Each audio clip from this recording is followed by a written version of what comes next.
Calling to order the February 25th, 2026 special meeting of the Strategic Planning Committee to order.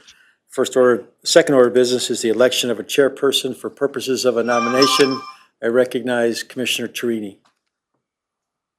I'd like to nominate Joan Gentile for chair.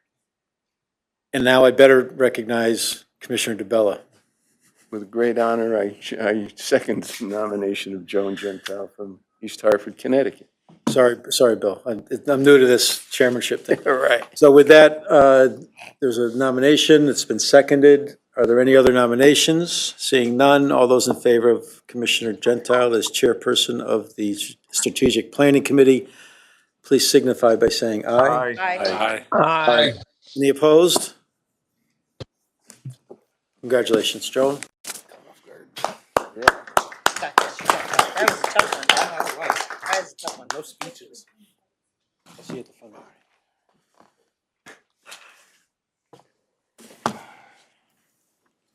That makes for short speeches. Call the wrong person. Okay, next up, we have the election of vice chair. For the purposes of a nomination, I recognize Avedisian. Yes. Or were you second? Sorry. Commissioner Johnson. Nominate who? It's contagious. Okay, thank you, Madam. I nominate Jackie Van Dyke for vice chair. Any seconds? Second right here. Commissioner Avedisian, yes. All those, any other nominations? Are there any other nominations? Hearing none. Everyone in favor of Commissioner Van Dyke as vice chair, say aye. Aye. Aye. Any opposed? Aye. Someone opposed? Abstain? Motion passes. On behalf of myself and Commissioner Van Dyke, I want to thank everyone for your support. We're going to have a great year and lots of work. You will begin to get a sense of just how much work is before us when we get to the presentation shortly. Before that, I'd like to invite any members of the public who have comments related to agenda items to speak up. Anyone online, or I don't see anyone in the room from the public with issues related to agenda? Hearing none, is the consumer advocate on? Okay. Next, we have the November 10th minutes were circulated for the purposes of a motion. Can someone make a motion? So moved. And second? Second. Okay, does anyone have any proposed edits, any deletions, any additions required? Hearing none, all those in favor of adopting the minutes as drafted, say aye. Aye. Motion, opposed? Opposed? It's a delay. Okay, motion passes. So, we're all here today. Really, I think when we last met, which was all the way back in November, I was very excited because we had decided to engage Arcadis to facilitate our self-assessment. Just as a quick reminder, that is the first and foundational first step in the process to develop a strategic plan that aligns with the industry-endorsed effective utility management process. So I would like to introduce Greg Bazzadola and Joanna Brunner for the purposes of walking us through their good work. Great, thank you very much, Commissioner. My name is Greg Bazzadola. I'm the program manager for Arcadis, and we've been working the past couple months on this EUM assessment. Joanna Brunner is going to be going through these slides with you all, and she's our expert. And so unfortunately, she couldn't be here in person. So Joanna, can you get online? Yes. Are you all able to hear me okay? Great. Yes. Awesome. As Greg mentioned, Joanna Bruner, I'm the Strategy and Transformation Practice Lead. Here at Arcadis, I do apologize not being able to be there in person, but wanted to walk you through the results of the Effective Utility Management Self-Assessment that we did with MDC. So with that, we can go to the next page.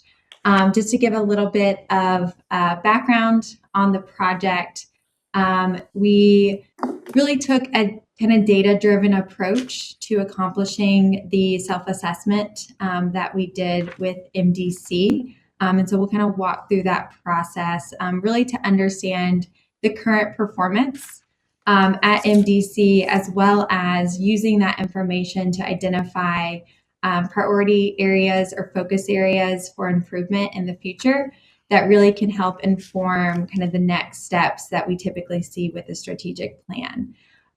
With that, if we move into, so I'm going to walk us through, I'm going to do a little bit of background on strategic planning and the Effective Utility Management Assessment before we jump into the results, just so everyone has that same context, same frame, same reference point. So with that, strategic planning on the next page, we typically see utilities take this high-level kind of three-phased approach to strategic planning. The first phase being that assessment, really understanding what is the current state, where are we currently at, what future influences or drivers or trends are we seeing in the industry that we need to be thinking about for the future. The second phase is really developing that strategy. What is our kind of future needs, aspirations for the organization? And then phase 3 is that implementation. What steps do we need to take to achieve that strategy, executing on those steps, and then monitoring progress and being dynamic with your strategy as well, changing as new impacts, emerging challenges come to fruition as well. For this specific effort, we're still in that phase 1, where this was really to start that assessment piece to the strategic plan. So I want to just recognize that we're kind of still in that starting phase that we typically see with strategic planning. If we move to the next page, we'll dig a little bit more into that first step.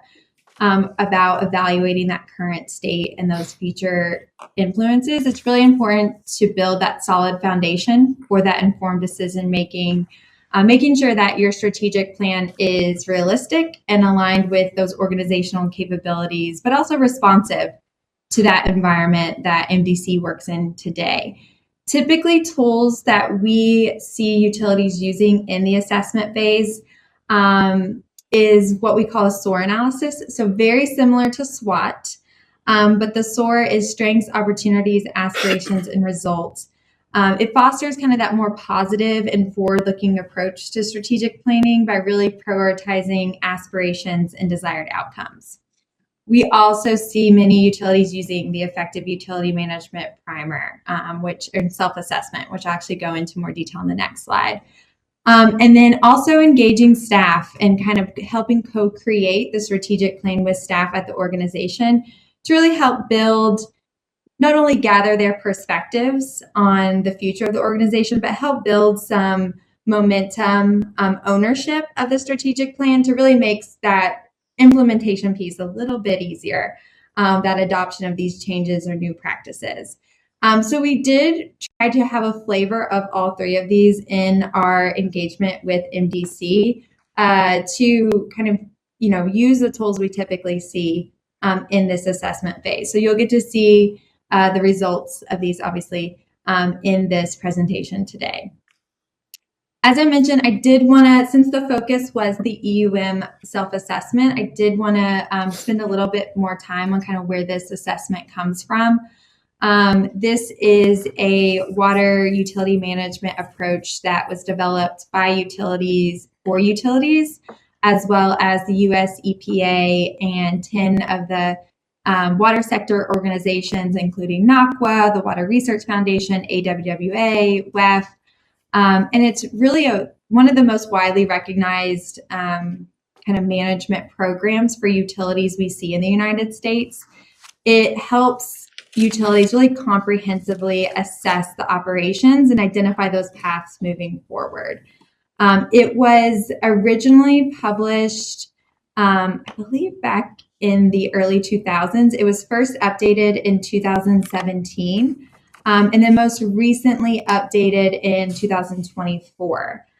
We saw in that most recent update more name changes on some of the attributes, just to be a little bit more intuitive, and also a greater emphasis on organizational culture in that most recent update.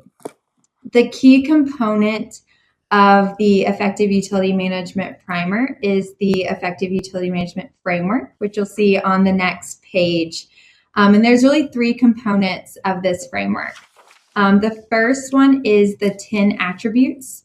And these are those green pie pieces that you see in that figure to the right. So these are really those basic building blocks of an effectively managed utility. So they describe those characteristics, those outcomes that a utility, that indicates effective performance at a utility. And it's supposed to kind of give that broad, balanced focus across the utility and really assess every aspect of the utility rather than just moving from one problem to the next or being more reactive. This is trying to take, again, that holistic, proactive approach to assessment. The other 2 components, the first one is the 5 keys to management success. So this is that blue circle around the figure. And these are approaches to really help maximize resources and improve performance. So it's by embedding these along with organizational culture, which was that new add to the framework. It really creates a robust foundation for strong ongoing performance for those 10 attributes. So it's supposed to start helping describe how we do the work, how we do those 10 attributes. The other key component of the EUM framework is the self-assessment. So the self-assessment, and this goes on the next page, goes in a little bit more detail on the key steps of the self-assessment, but it's a tool to help utilities assess the current performance based on those 10 attributes and really help identify some specific needs for the future. It's a great step in identifying those opportunities for improvements, which is, key to that assessment phase, and helps really utilities get started, which can sometimes be the hardest part. The assessment has 4 key steps. I'm going to go into step 1 in a little bit more detail because this is where MDC really went into digging into some of the data to help make those first initial assessments. But the first key step is assess the current level of achievement for each attribute. So how we did that is really laid out on the next page. So we, for each of the 10 attributes, selected performance measures for each one. You can see an example of the performance measures that were selected for one of the attributes to the right. So these were the measures that we gathered data for around the customer experience and satisfaction attribute. Once those measures were selected, we worked with the MDC staff to gather the current performance for each of those measures. Where measures we did have benchmarkable data, we did do some comparisons. So we used the American Water Works Association most recent benchmarking report to do comparisons where we did have, we did select measures that had data to benchmark against. We then also conducted interviews with almost 40 staff at MDC to really gather some of those firsthand perspectives. I'm the first to say that data is great at evaluating performance, but it's not always the full story. It's greatly important to really gather those firsthand perspectives from staff. So we did do interviews across all levels, all groups within the organization to gather those perspectives.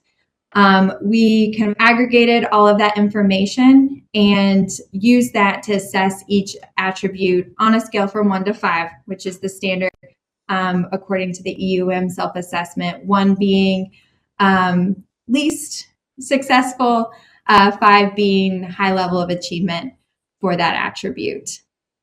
So went through that exercise. The remaining steps are a little more straightforward for the assessment that laid out again on the next page.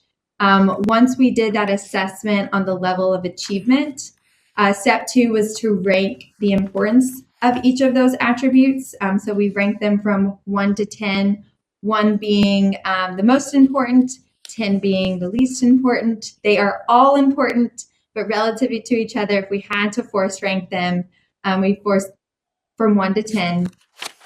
And then we chart those results, which we'll see on the next page, and identify, depending on the results, what is this telling us to help us identify some areas that need attention or improvement. So that's kind of the process we went through to get to where what we're going to kind of show as the results today. So on the next page, you will see the results of the assessment. I'm going to kind of walk us through the lay of the land, and then I can talk through some of the results. So on the y-axis, that is where you have the level of achievement 1 to 5, 1 being the lowest level of achievement, 5 being high level achievement. And then we force rank them from 1 to 10, 1 being the most important, 10 being the least important. The first thing we typically do with the utility is say, okay, did any end up in that blue shaded quadrant there in the left-hand corner where we have high importance but low achievement? That is not the case in where the attributes landed here. All the attributes, which is, always good to see, in that above the 3 kind of mark around level of achievement. There are attributes relative to each other that are lower on that level of achievement, and that's where we start to focus in. So I'll first start off with workforce development. This was the one that actually scored the lowest on level of achievement.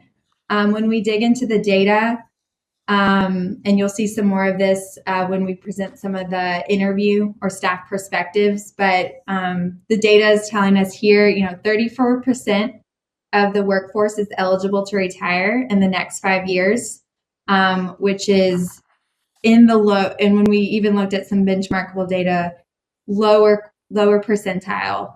So definitely a red flag there on the institutional knowledge that could potentially be leaving the organization and how we capture that in the future.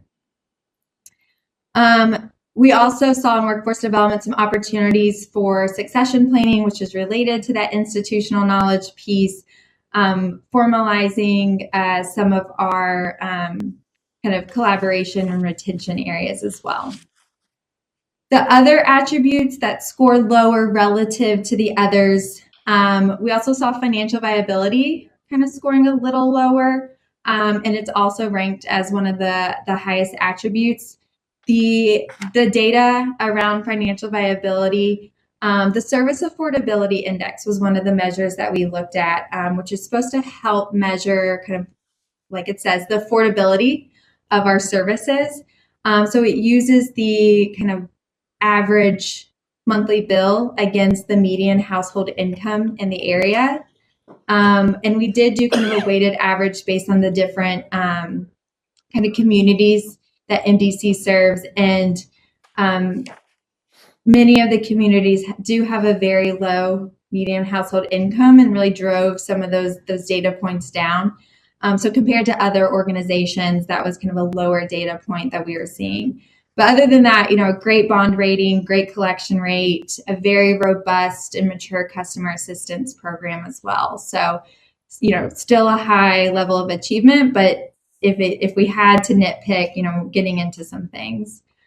The other one that scored a little lower on level of achievement was stakeholder understanding and support. I think this one, we're doing at MDC a ton of outreach. especially for the size of the team that there is at MDC. So I think with this one, it was more of we could always do more. And so always opportunities for improvement around the stakeholder understanding and support. Kind of going through some other ones, around regulatory and reliability performance, almost 100% compliance rate, infrastructure, strategy and performance. We found a very mature asset management program, a great water distribution system integrity rates. For water resource sustainability, a large amount of water available, enterprise resiliency, opportunities for some cybersecurity improvement. We'll see that come up in some of our upcoming slides. Operational optimization, really looked at O&M cost, and compared to others, we're pretty comparable. For customer sustainability, with strong MBE, WBE programs, and for customer experience and satisfaction, the time it takes to address very responsive, and the time it takes to address disruptions, the number of calls the call center reps are taking in is very impressive. So I know that was a very high level overview on some of the other attributes. Just wanted to give you some of the insights into the data that we were looking at for each of those as well. If we move into the next slide, this kind of gives us more of a in-depth look at what we are hearing from not only the data, but also the staff that we talked to. So we did put this in the SOAR format. So we have the strengths, opportunities, and then the bottom quadrants, aspirations and results. For strengths, again, the experience at MDC, and I think this is a theme kind of in our strengths, the staff, their commitment to the mission, their pride of working at MDC, their adaptability. A lot of major changes, including technology and organizational shifts, have happened. We're also seeing, in strengths, the compliance, the infrastructure, execution, the responsiveness that the team provides, and then the culture within our teams are strong. And we'll get to that point in a second. Opportunities, definitely digital came up a lot. Modernizing the systems, enhancing cybersecurity, advancing training, change management around our technology, continually support moving to the cloud, just to really improve data-driven decision-making across the organization. Opportunities we also heard around developing strategies to capture that institutional knowledge. While it's a strength, it also one day could leave the organization, and we need to make sure we have the mechanisms to keep them in place. We also saw workforce development, really attracting, retaining the next generation, operational excellence, standardizing our processes, and then customer engagement and branding, enhancing those digital tools, applications to improve that customer experience. Around aspirations, again, transforming to that digital organization, remaining foresighted and proactive, ensuring that, we continue to build on the foundation that those before us have created at MDC. Collaborative culture, breaking down those silos, creating more of a cross-departmental collaboration within our processes. Again, creating more efficient processes, standardizing those processes, creating that seamless customer experience, and then becoming that growth-ready utility, really able to tackle this digital transformation, but also the potential for new services. And the results really align with those aspirations, thinking about our data accuracy, our replacement rate, our cycle time for our processes, our success rate of our trainees that we bring in through our different workforce development programs, continuing to look at our rates compared to others, and then the customer feedback on how our services are. So we used all of this information, the results of the EUM assessment, the data that we reviewed, and then the results of the SOAR kind of interview perspectives to identify, how do we synthesize this into kind of focus areas for the future. So use that information, and we came up with 4 different focus areas. And those are in, I think, the next slide here. Those that, we felt would be most beneficial would be first, workforce development. So for each of these, we provided the related EUM attribute and a starting definition. I kind of recommend really thinking about what the goal is around each of these focus areas, but per EUM, this is kind of the definition around these. Workforce development, that skilled, inclusive, and motivated workforce. Digital excellence, so this includes operational optimization and customer experience and satisfaction, really driving continuous improvement through advanced analytics, smart technologies, really becoming that data-driven decision-making organization and thinking about that customer experience, leveraging digital as well. The third focus area is enterprise resiliency. This is managing and preparing for disruptions through planning, anticipation, and recovery strategies. And then the final one is infrastructure strategy and performance, which includes a few attributes, of course, infrastructure strategy, performance, financial viability, and regulatory reliability performance. So continuing to deliver those high quality services, exceeding regulatory requirements, maintaining long-term financial resilience, investing smart in our infrastructure, and remaining affordable for our customers as well.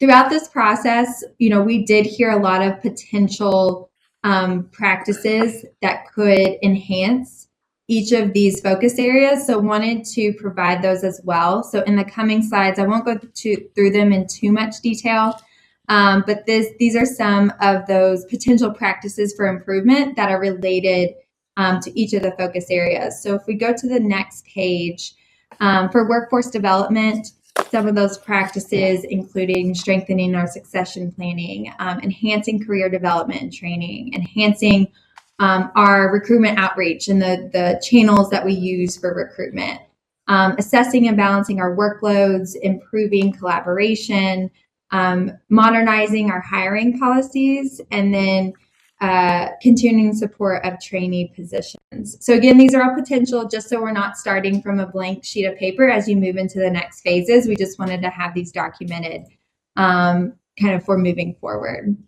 For digital excellence on the next page, there's quite a few here, but establishing that data governance, our data definitions, what is our single source of truth, streamlining our core system, simplifying those configurations, strengthening that digital literacy training, change management that comes with new technology, enhancements of technology, implementing process automation, AI, advanced analytics, improving data integration, reducing reliance on manual processes, digitizing our processes, strengthening IT capacity, deepening our understanding of the customer journey, and then establishing new avenues for customers to provide feedback to MDC through digital avenues.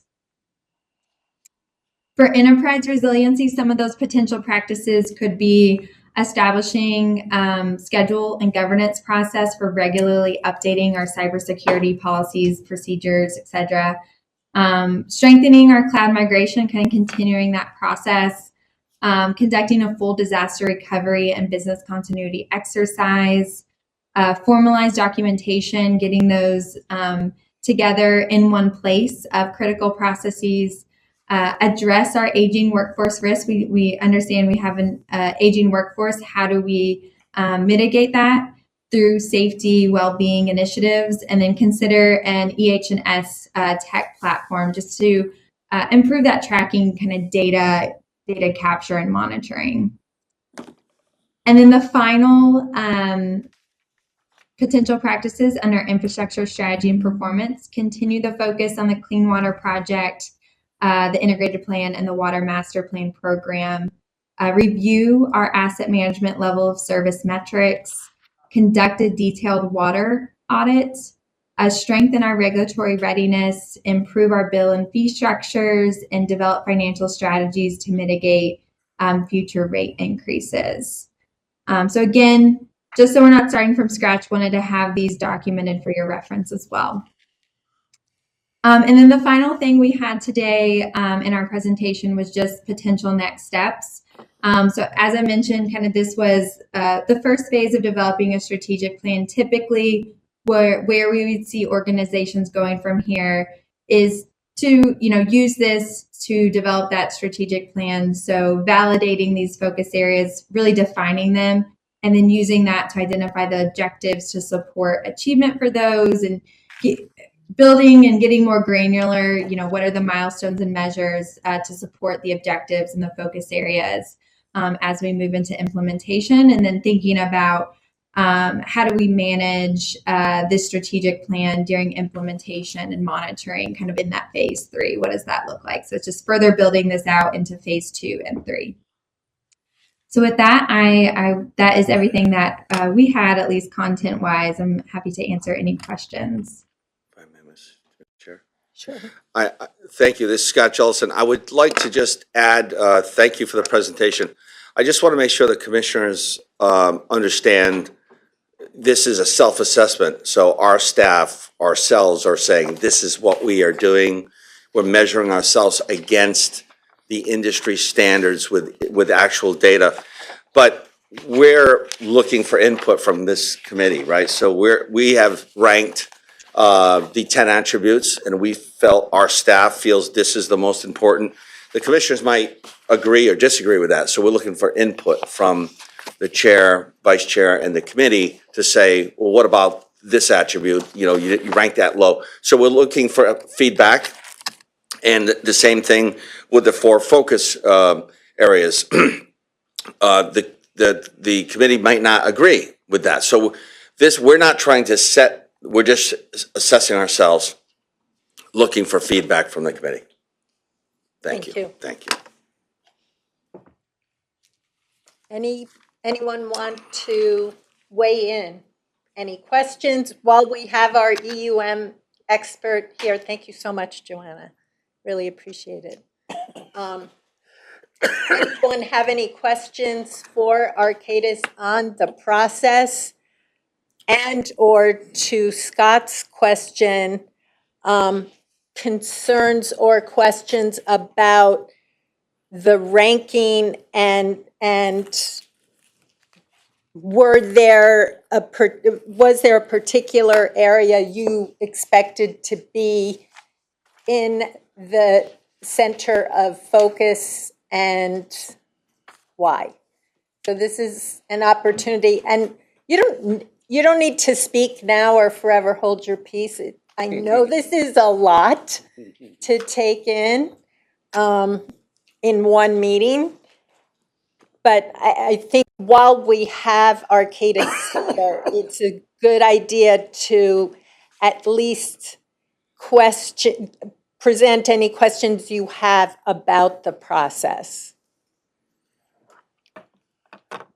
Jackie. Yes, Madam Chair, while we've got them on, I understand, why we're looking at SOAR rather than SWOT, but I do want to ask about threats. And was there an analysis done of, weaknesses or threats? Because I always think that that's, especially as we hear so much more about other utilities experiencing major problems. Did we take a look at those as well? Because I think those are very important in any strategic planning process. Mr. Chair. Sure. So this is a topic for probably executive session, but we always can be better, right? One thing with cybersecurity is you can be assured it's not if, it's when. So our job is to make sure that we're constantly improving our systems, to make sure that we're prepared, and really we try to isolate different components of our infrastructure so that it's not, if someone gets into one component, they can't get into others, almost like a submarine, right? We're Madam Chair, if I can just interrupt you for just a quick second, Mr. Jellison, and that is, Scott, I'm just looking at Yeah. not necessarily what they are. Sure. Did we have the discussion about weaknesses or threats? So I don't think we need to get Yeah, into okay. exactly what they are, but does the administration have a list of weaknesses or threats that they're looking at when they look at this? Not Yeah. specifically cyber or anything Right. else. I think we did the presentation at the board meeting the other night, and, Bob Shoreham talked through that. So we're constantly, this is like this is a living problem. This is something that we all constantly have to spend lots of time and energy. And we have had some study done that we are reviewing, and we'll be implementing some recommendations. Madam Chair. Yes. Thank you. My question, and it rolls into the customer service and an explanation of billing. One of the things I find a lot that people ask me is, our bill structure is a little different than a lot of folks and has a lot of fees. And we always talk about our water rate not going up or being low, or ad valorem being low, but we don't really talk a lot about the fees. And how do we roll that into the whole picture, and the Arcadis folks that are looking at rates, and how we compare to our colleagues out there? Is it an all-inclusive? Is it looking at all those fees that come in and what the drivers are? Hey, Joanna, did you want to respond to that? Is that tucked under the customer experience? Yeah, so we did, when we looked at the data, we did do some comparisons of kind of the average monthly bill, which did include the fees. So to just answer that question. And then, but we did, to your point, it actually ended up in the infrastructure strategy and performance, because that's kind of where financial viability was living when we created the focus areas. We did have that potential practice for improving or reviewing that billing and fee structure across the different service offerings. So I think that was a sentiment that staff realize and would like to look further into that in the future. Okay. Thank you. Thank you. I did notice we started out, we had 10 attributes and 4 focus areas, but several of the focus areas have a lot of tentacles. So, they're amalgam of numerous indicators. So It's sometimes hard to talk about one attribute without talking about another, because they're so interconnected in some ways. And sometimes it's easier to simplify them somewhat, which was kind of our goal when we created the focus areas as well. yes. Yeah, thank you, Madam Chair. In hearing that this is a self-assessment that was done internally by staff, but we're the group that's going to be developing a strategic plan. So are we then going to further define the self-assessment by adding to it our thoughts as to whether the self-assessment accurately represents where we as a policymaking body think the MDC should be going? Yes. wanna answer that? Yes, that's the point. The whole point of this is really for a utility. It's a technical self-assessment of the water utility, the wastewater utility, through self-assessment through staff. And the goal is to get this committee and the full board to agree with that assessment, and then agree to the prioritization of those focus areas. And the board might suggest we need to look at this, this, and this. And so, yes, we're looking for feedback from the committee to say, you agree with this self-assessment, or ask any questions, or change the focus on things that we may not have focused on. So are we as a commissioners going to be quizzed by Arcadis to give our feedback on the 10 attributes, or is that process going to happen here at this committee level? So I I see, and Arcadis, keep me honest on this.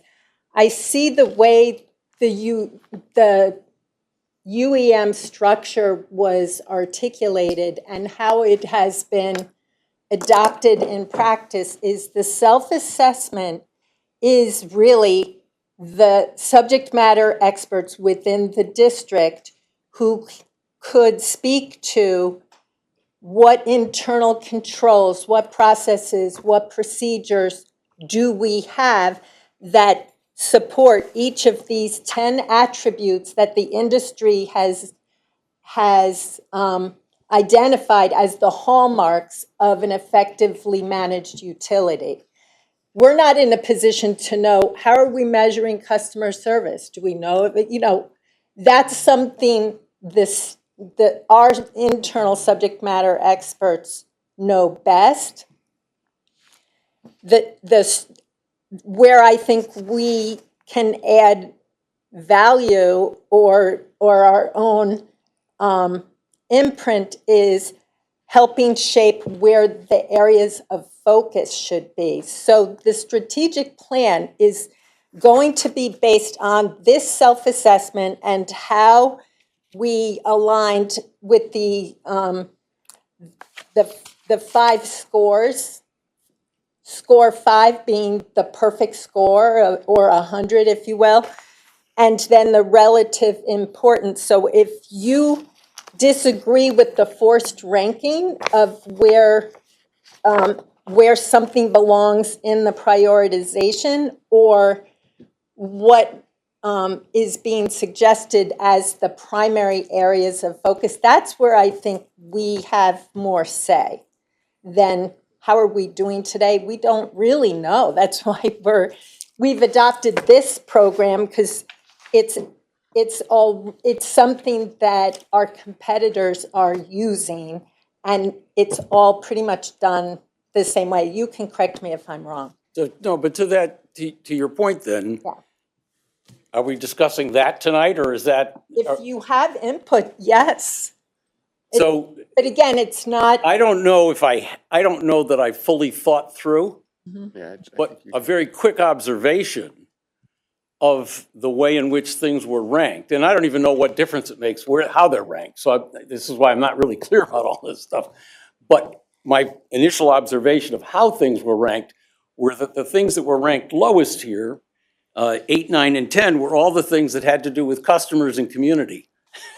And the things that were ranked highest were all the things that had to do with very technical and financial. And maybe that's appropriate, but it did jump out at me. I'm not quite sure that the lowest ranking should be our customers and the community. But I'm also not quite sure I would have any meaningful input on that right now. If I may, Mr. Chair. And that's a perfect example, right? So this is a perfect example of you're talking, the self-assessment, you're talking to a lot of technical people, whether it's in finance, whether it's in engineering. And a lot of times, we're so focused on doing our jobs, and we need the tools to do our jobs. That's why those kinds of areas rank lower. But it doesn't mean the board, the committee should say, but we think that's important. So as Joanna said earlier, these self-assessments are, you try to prioritize, you can't do everything at once. So let's focus on the things that can make us more efficient, right? And the more efficient we become, then those rankings number 8, 9, and 10 will become better, right? So it's difficult to fix your communication externally. We say this all the time in customer service. It's impossible to be a great external communications, customer service-centric company when you don't have the right communications internally. So that's where technology comes in, and all that coordination with those higher ranked items that are could affect staff to do their jobs properly. So, but we're happy to have that conversation, and so we welcome those comments.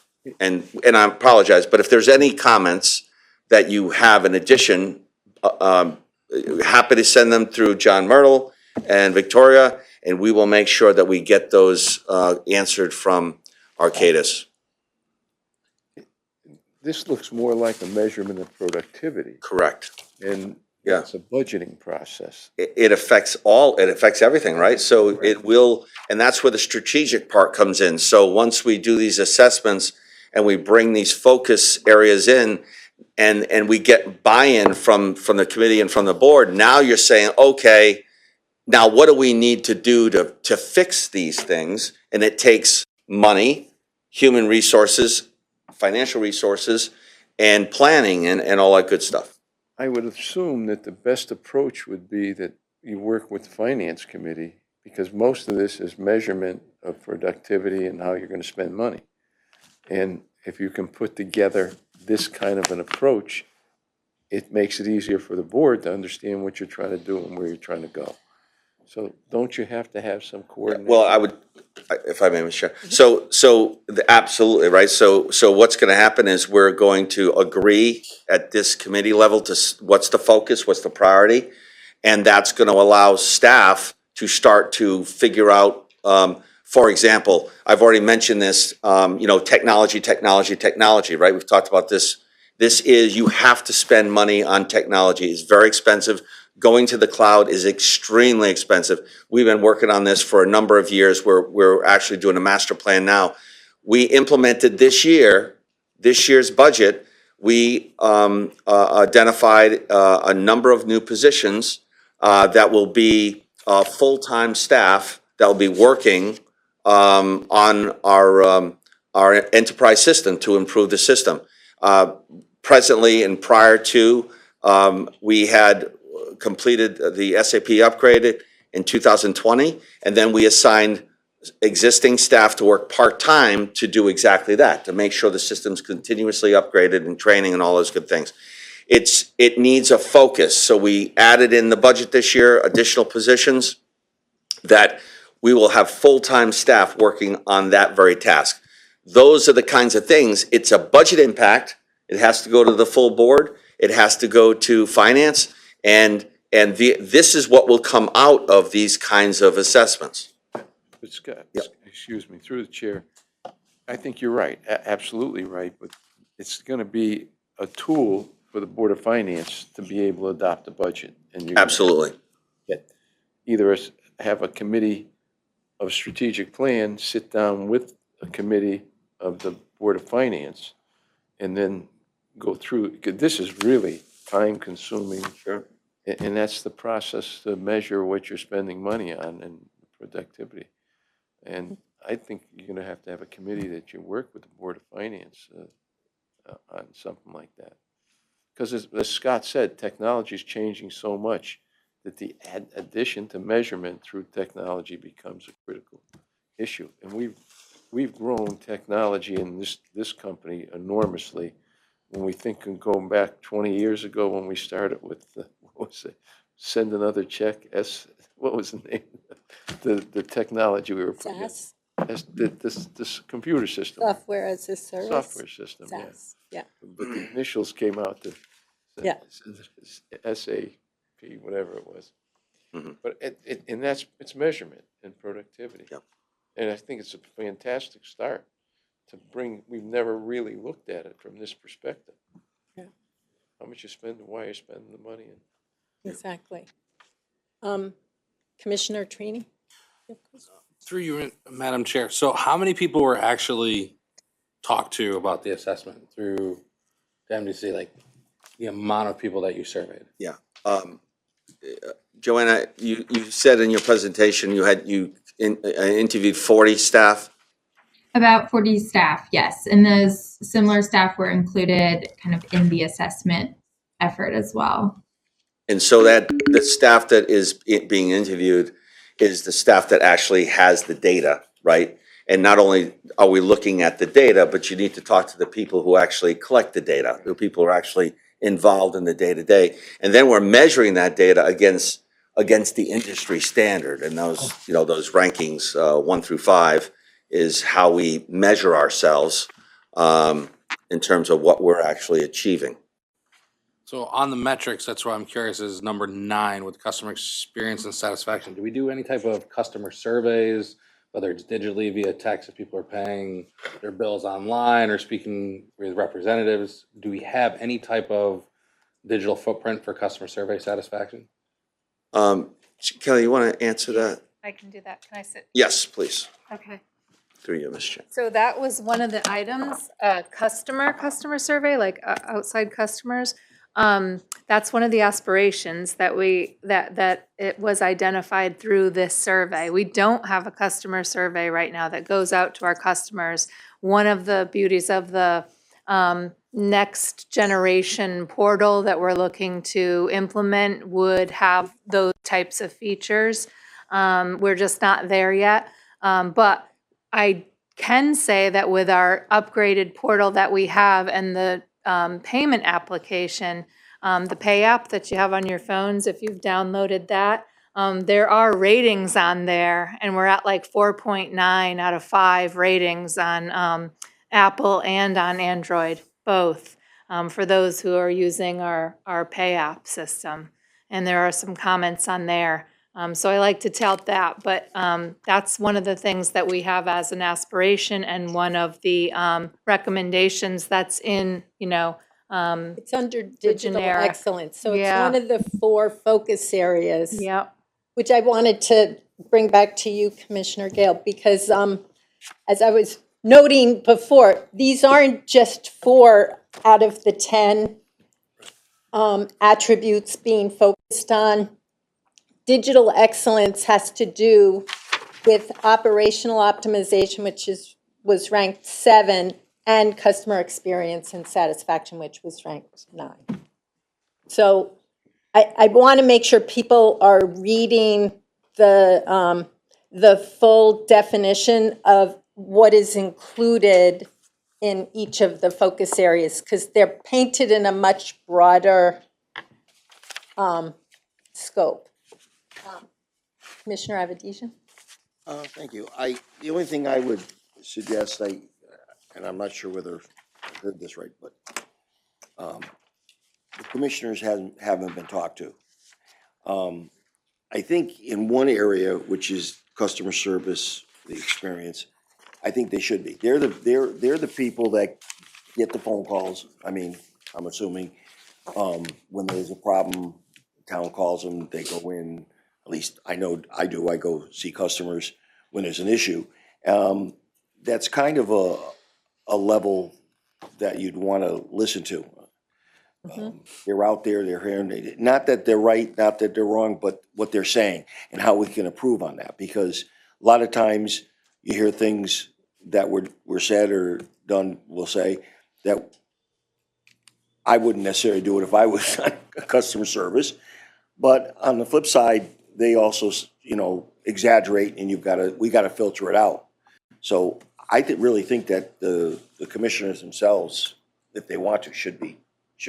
Right, and to Sure, piggyback sure, on what Kelly just said, if we are capturing voice of the customer, there should be institutionalized a push of that feedback by virtue of whatever entry point they make. If someone picks up the phone and yells at Scott or yells at you, that should be included as feedback in some way. Were you about to say Yeah, something? I guess on the portals, when you deal with any company now, it seems, you're getting an automated situation where a voice comes on, asks you a question, and where to try to direct you where you're going. The frustration becomes there's no feedback to the person that's given this to you until you can get in the right portal to be sent someplace. And then every time you get off the phone, they're asking you for your opinion of what happened. Some will ask 3 questions, some ask 5 questions to try to get the feedback that you're working on. I assume you throw all that into the pot and then you work it out. People get frustrated when they can't respond back and forth, and then they try to get you into the right portal. It's getting better, that technology, as Scott says, is improving every day so that it gets smoother and smoother. But it's frustrating when you start applying it to your operation as a company. Right. And as the chair of our technology committee, you guys can focus, a lot of these will That's be, Bob's problem. will be areas of interest. I mean, Oh, Chairman Curry, did you have your hand up? I'm sorry.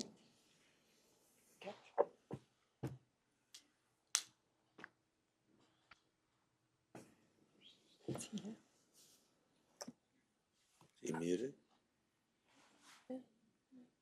Chairman Curry, did you have your hand up? Do you want to contribute? Is that his mic? Okay. Yeah, it just means he raised his hand.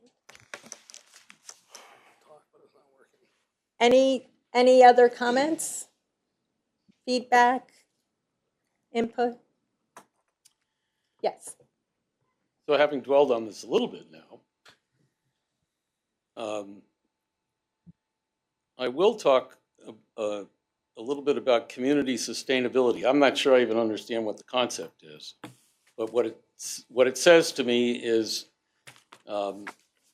continuing to make the Greater Hartford area a vibrant area that has a good economic base in which people want to live in, so that we don't lose population and die. And it certainly strikes me that if we don't have a strong community, we don't have anybody to sell water to. And if we don't have anybody to sell water to, we don't have a reason for being in business. So it certainly strikes me that community sustainability, although it didn't make it to the final four here, might at the end of the day actually be the most important aspect of what we look at in terms of a strategic plan. And comes to mind quite recently a couple of events that occurred that have been mentioned here before that directly influenced and affected in a negative way community sustainability. We had a very large project, Bushnell South, with a developer that came in looking to make a substantial investment in Hartford, which strikes me, admittedly, I'm a Hartford guy, but it certainly strikes me that a substantial investment in Hartford is a benefit to the entire Greater Hartford region. And that developer, after running into some roadblocks with MDC, left. We had a much smaller development that we've also talked about, also in Hartford on Kenyon Street, very small development, that also ran into an issue with the MDC, and that developer left.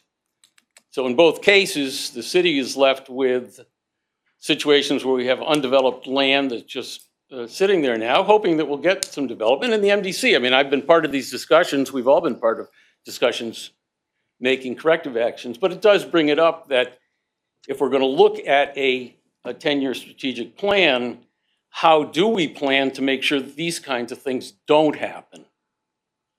That we are at all times poised to assist development and not end up being possibly one problem that causes development not to happen.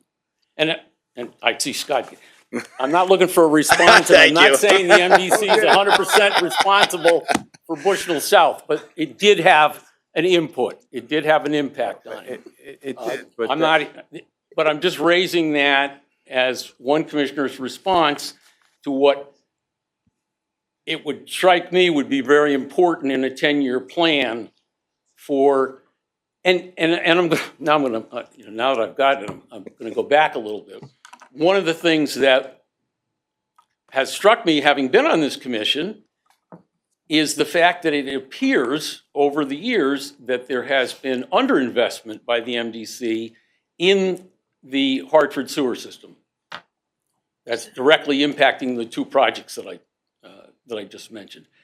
That's just, you can look at that as that's been a strategic plan over the last 50 years. Not that anybody decided to do that. I'm not, saying that this was a conscious decision, but it certainly sort of seems where we are today. And so if this is an opportunity to start thinking about, well, where do we want to be 10 years from now?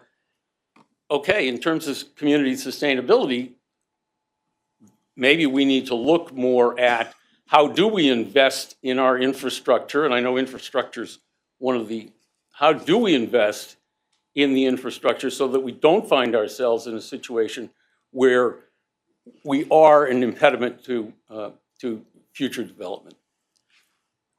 Thank you. Enough said, thank you. I do want to, just hold that thought. I did want to invite Chairman Curry. Are you back on?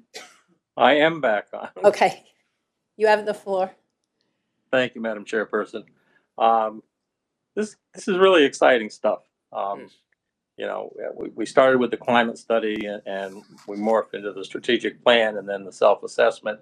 And once your committee, the strategic planning committee, gathers all the information and presents the strategic plan to the district board for approval, then we can move into the management study.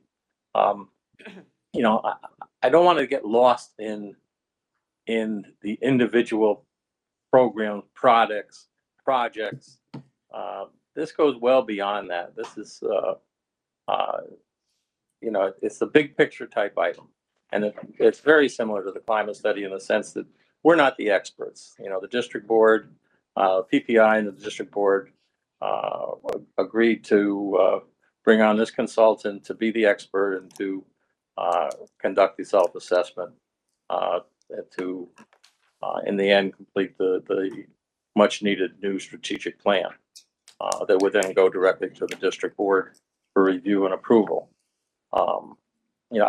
Just like the climate study, we're not the folks that say ask this question or ask that question or whatever. I just suggest we let the experts do their job, come back to the strategic planning committee. They review it, accept it, modify it, whatever they deem to be the correct action. And once that's done, then it goes to the district board. So, we've got a great story to tell, and we're already hearing it. And I don't want to just take a few minutes, but we're hearing it from municipalities, especially municipalities that don't belong to the MDC. They're not members or even non-members. We're hearing it from our legislators. We're hearing it from other water companies, in fact. And we're being compared. We're set on a pedestal, and we've got that story to tell. And until we can complete this part of the process and then the management study, then we can tell the story. And we are the envy of the water utility companies out there, and we're certainly the customers of those utility companies are envious of our water customers and the rates that they pay. So let's just take a step back, let the process move forward, and then when we get to that point where you're looking at the information that's going to be presented to you, then we can start some of these, I think, further discussions. That's all I have to say. Thank you. Thank you.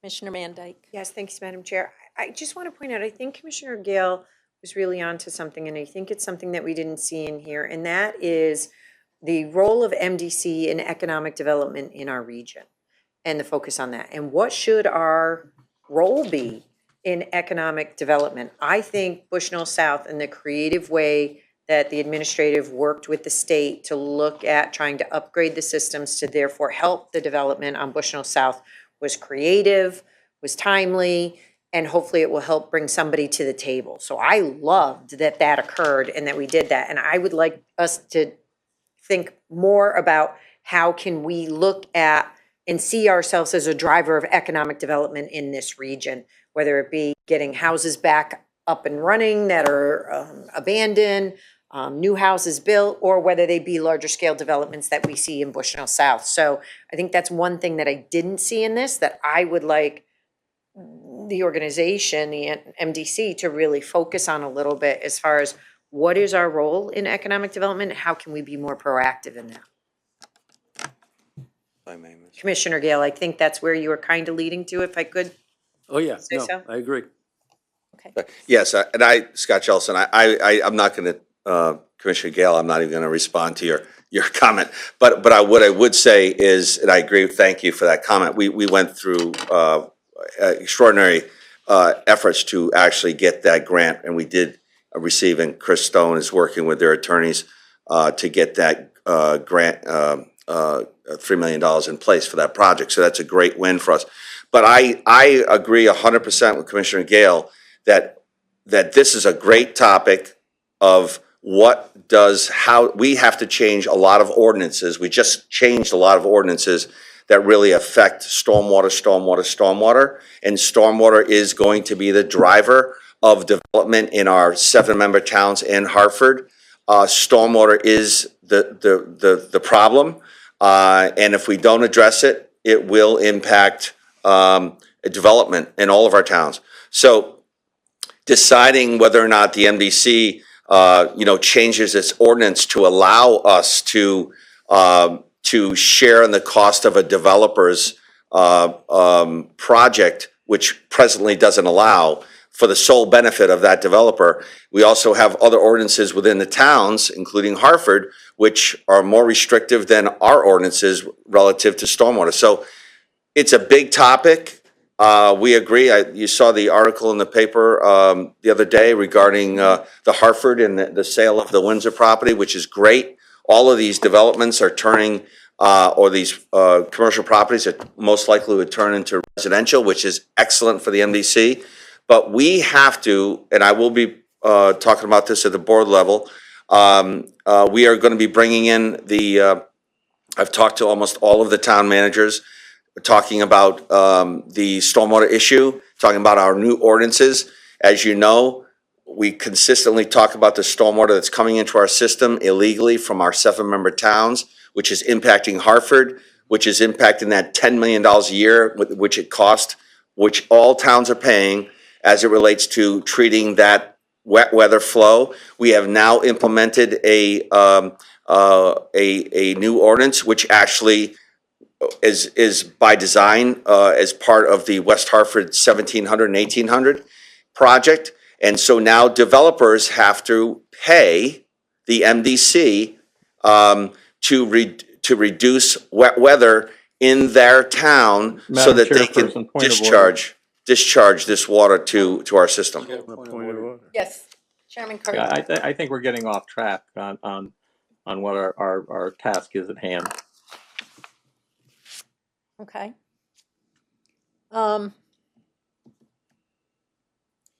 I will ask if any, and I don't think I've seen a hand up other than the people I have called who are online.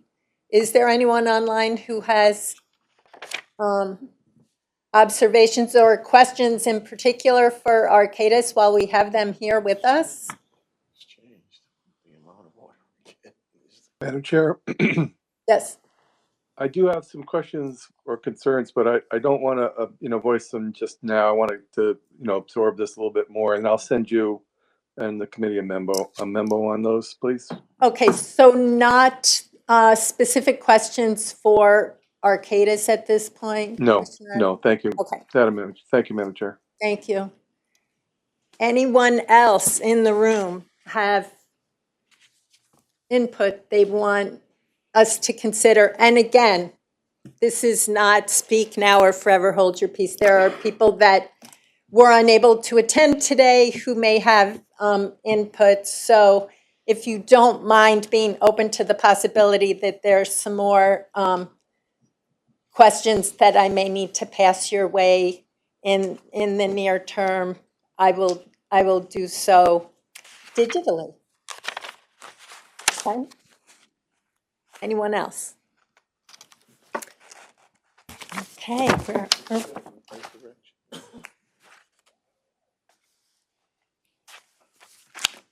The next item on the agenda is the opportunity for general public comments.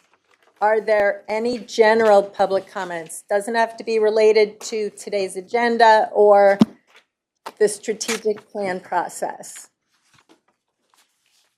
Hearing none, do we have commissioner requests for consideration of future agenda items. Commissioner Gale. Yeah, thank you, Madam Chair. So I'm just wondering out loud, in terms of next steps, Yes. what you as the chair would suggest we as a committee be thinking about for the next meeting of this group? Where is this group going where is this committee going at our next meeting, and what should we be thinking about? Okay.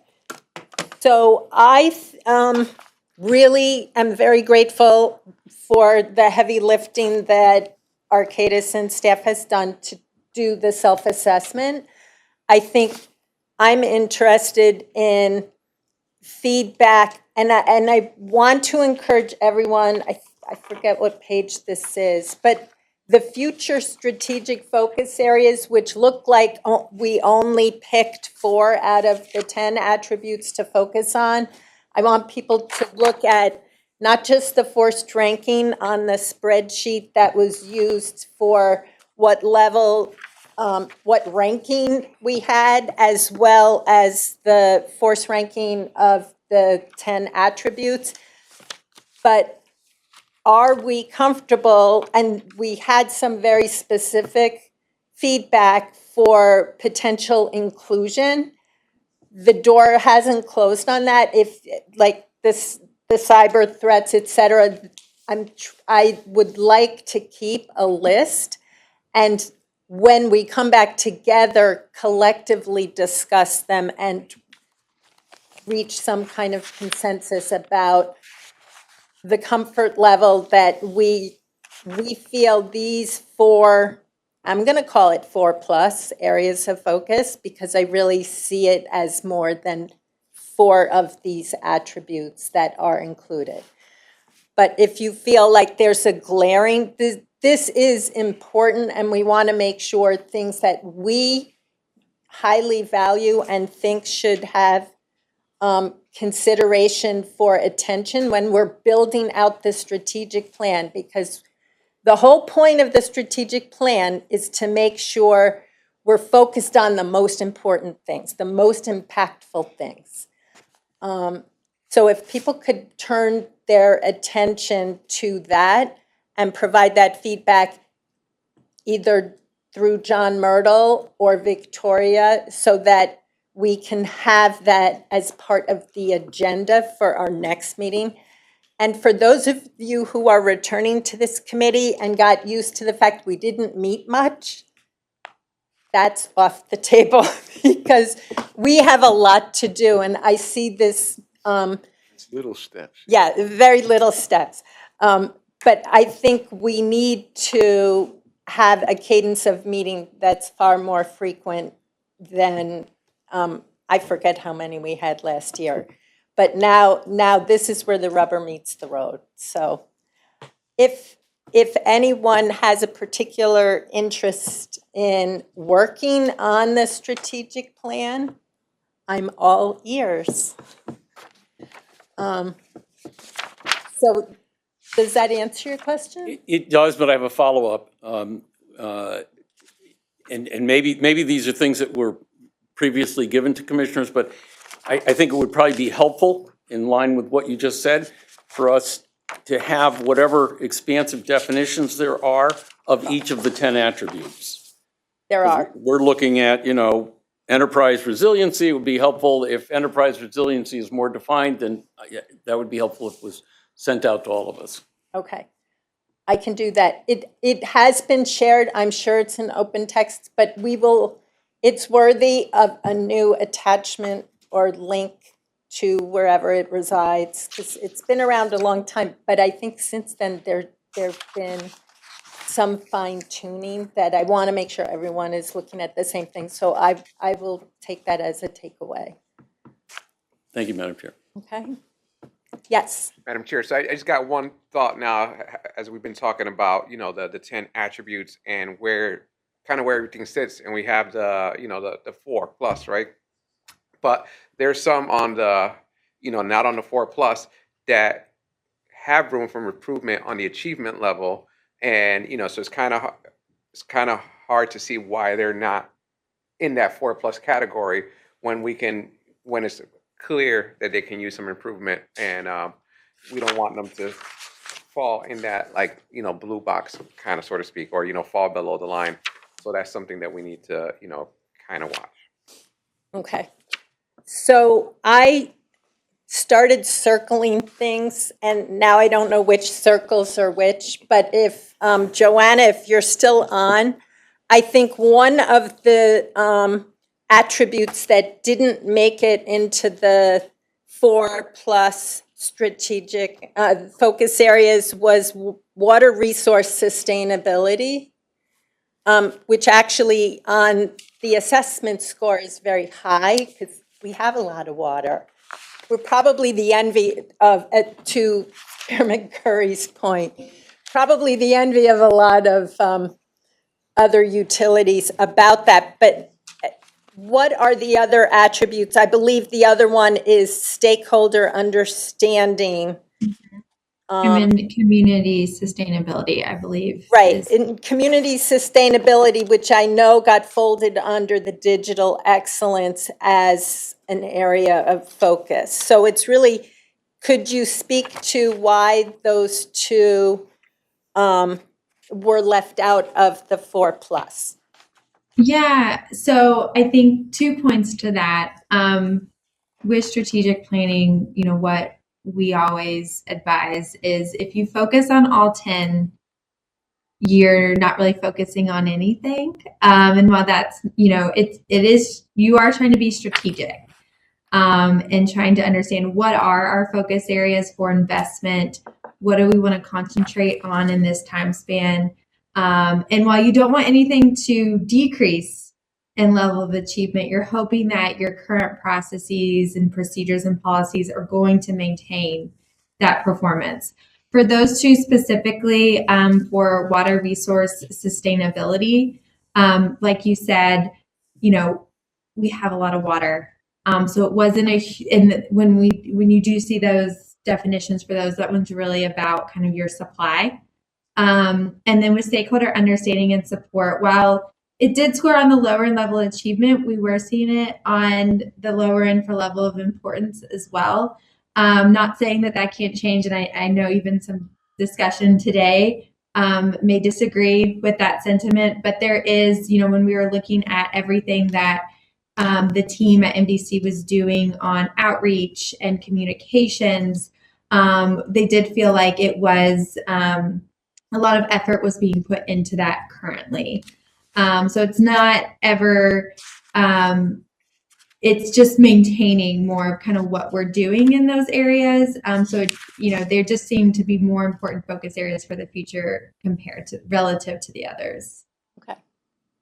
Thank you so much. I think that's it. Do we have any requests for future agenda items other than the continuation of the conversation that we kickstarted today? This is going to be a standing agenda item. We'll unpack it more to have more of a focus, so you're not looking across. We're not trying to boil the ocean, so to speak. Okay, with that, we're through the agenda. We are adjourned. Oh. Thank you. This is a lot of work. It is a lot of work. I gotta yell at John. Don't go anywhere, John.